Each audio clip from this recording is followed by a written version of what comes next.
Well, it's hard to believe that another year has gone by already. Sometimes I think I do this once a month, but anyway, obviously I don't. Everybody has talked about what we've done this year, so being the last one, I'm just going to pick out two things that were kind of fun and they're noteworthy.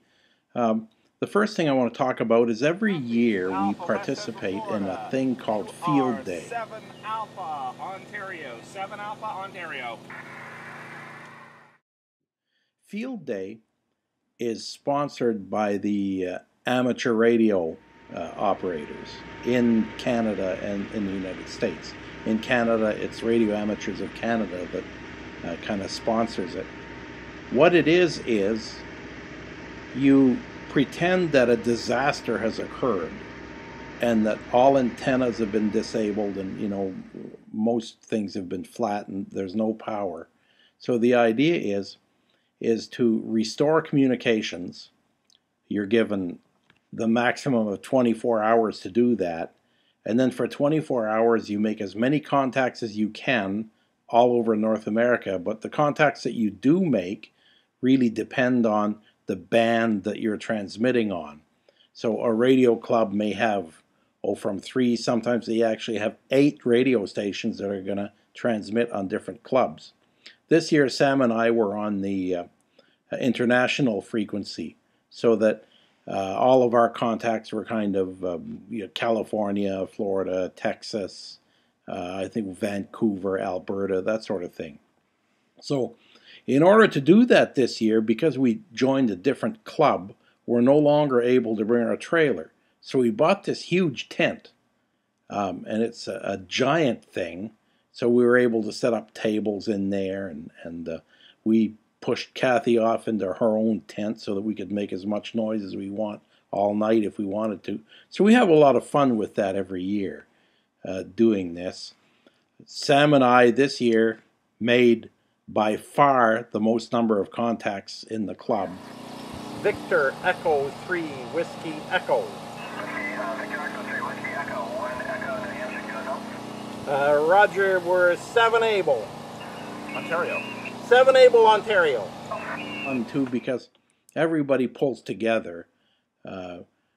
Sometimes, well, the previous club we were at, we had towers, so you get about 6 or 8 guys pulling up these towers with ropes, which is a little bit dangerous.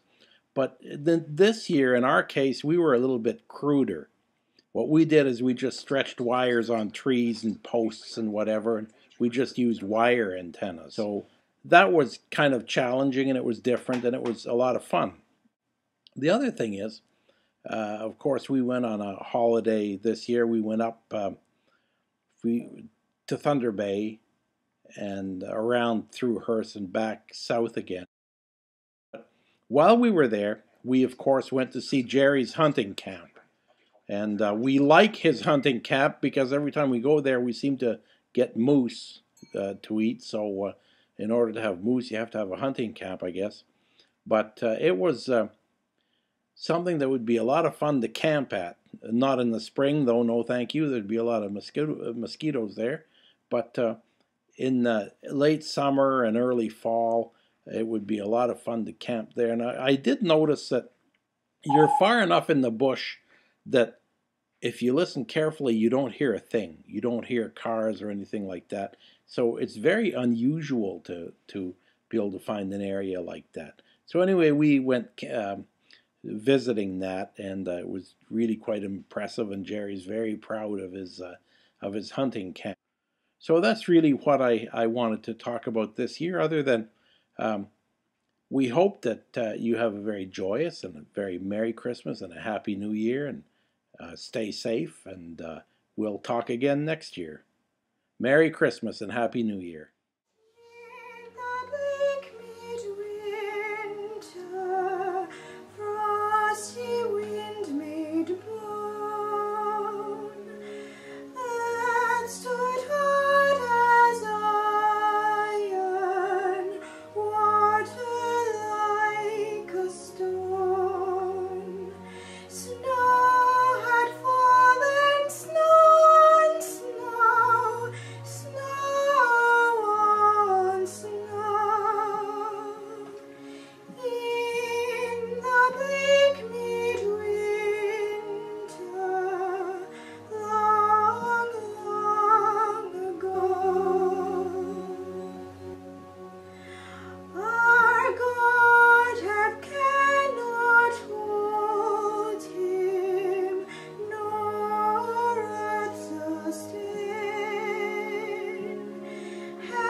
What do you think about that?